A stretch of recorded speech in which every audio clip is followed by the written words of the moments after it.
One of the areas of my canopy design that's had me a little concerned in the past was the cosmetic issue of not being able to perfectly marry the end of this tubing here into the side of the front accessory bar. The rear accessory bar doesn't have this piece, but the front one does on both sides, and I've tried to do a contour cut on the end of this this rubber sleeve here, but it's so hard that it's really difficult. So I've come up with what I feel is an ingenious little system. It somewhat duplicates what we've done down here by taking this vinyl cap, and I've put a hole in the end so that it dresses up this connection here. Well, I've decided to look at this one and try something very similar, and well, let's see what you think. I start in both cases with this little cap here, and with the one we're going to fabricate for this back here, I start with not just a regular cap that's intact, but rather one that's already been punched on the end to receive the rod.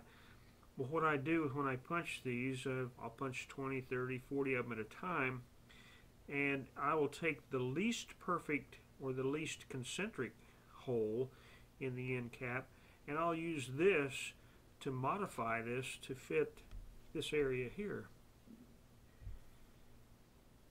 To start with, I'll take this cap that's already been defined as perhaps less than perfect, or even I could use the standard non-drilled or non-punched cap, but I've elected to take this one, and I'm going to put it on, well, let's call this a mandrel, and I'm going to put it on here such, hope you can see what I'm doing, and then this goes all the way up to the end, and I want you to notice there's a little witness line here, and I'll show you, so I can tilt this right, yeah, I'm going to show you how that relates to what we're doing here.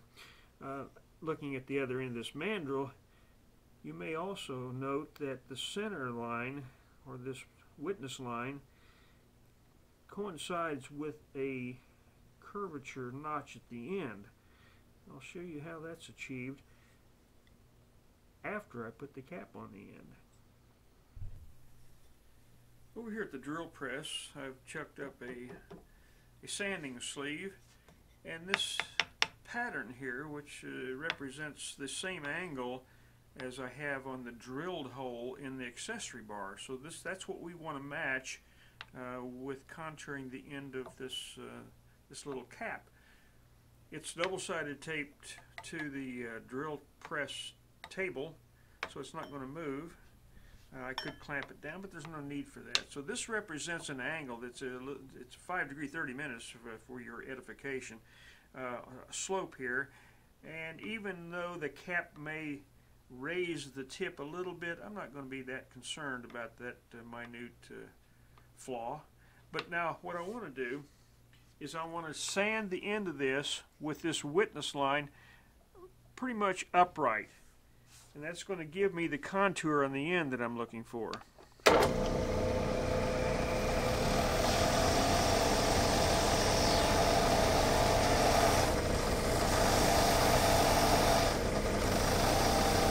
And as soon as I see sawdust, I know it's time to quit, because now then we're into the wood.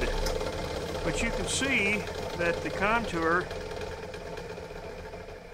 that matches the template here is now impressioned on the cap, and we've gotten rid of the closure on the end and also the questionable hole that I had punched in the end. So we've taken a less than perfect cap, and now we're going to make a perfect one out of this. So what do we do with this? Well, you'll notice my hesitation here is for a purpose. Normally I would go to this end and start working on another cap, because this needs to cure just a little bit. It's still hot and it's still relatively soft. If I grab the end of this this cap, my fingers would cause the glaze on the surface to dull, because it's still soft enough that I can impress a fingerprint perhaps even into that rubber or that vinyl. So it's probably set up by now, but I don't want to fool with it until we go to the next step. So while this is curing, I would be really working on another one. Here's another operation that to many, perhaps to most, might seem kind of senseless, but I'm going to get rid of this vinyl collection here. I'm going to first make just an overcut to get rid of the bulk of it. You can still see I've got some left down here. And what I'm going to do is very carefully trim. What I've been doing is cleaning up this contour, this shape of this side. The sander pretty well took care of this side, but I needed to knife edge and get rid of some of the extra vinyl that was, as you can see, lingering here after the sanding operation. And I think it looks that looks clean enough for our next operation. I use a compressor to blow all the dust off of the out of the area. You can see a little hanging shad there. Must have been part of a Florida vinyl cap. Anyway, so we have this. Our next operation then will be to kind of glaze over these edges. And it just so happens I've got a shop heater cranked up, so that's what we're going to go to next. Before I glaze those edges, I wanted you to see what it looks like without it being glazed. Around the perimeter of that cut, that notch that we've cut, and remember that's on a 5-degree angle going through there, but around the edges it's still a little, you can see there's some little imperfection there. What we're going to do next is going to take care of that. We're going to go over here to our shop heater, and I'm going to just brush this across the top of the heater here, and it's just about that much is all it's going to take, I think. Let's look at it again. If I can find focus here. And if you look very carefully, I don't know if you can see that or not, but around the edges it's become a little glazed. And from the side it looks nearly perfect. So let's see what it looks like now that we got what we want. Let's fit it to the front accessory bar and see what it looks like. We're back over here at our assembly, and I don't have this pin, nor do I have the set screw in here that would actually hold this real tight, but we're looking for a contour fit. So I'm going to take this off of the where are we here? I'm going to take this off of the mandrel, and to do that, rather than just pulling it off, I've got a little push button here that will push it off very nicely without leaving a scarred end from fingernails or whatever. So this is just, can you see what I got here? Put that back on again carefully. And it's almost all the way on. And you'll watch as I push this, which just comes right off.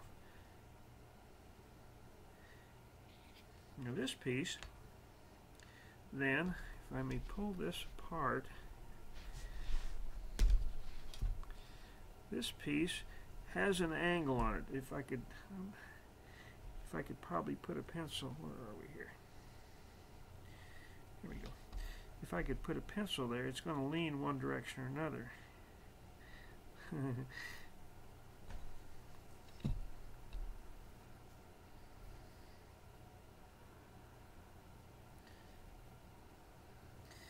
I don't know if you can see that, but it's much lower on this side. So the angle, oops, yeah, and I can see it, but some people can't.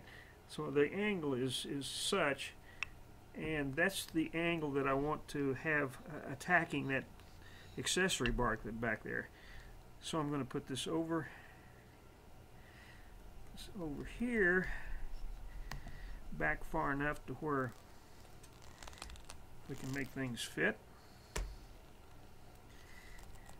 This actually would have been already attached. This tubing would have already been attached to to the accessory bar, and this cap, this would have been already attached to the accessory bar, so this cap would really have been inserted over the other end after the pin was in here. But I wanted you to see how this looked after it's assembled, and it looks like that. And it's really a clean look now. Whoops, I turned that thing without having everything up. But you can tell what's going on there. Now that's a real clean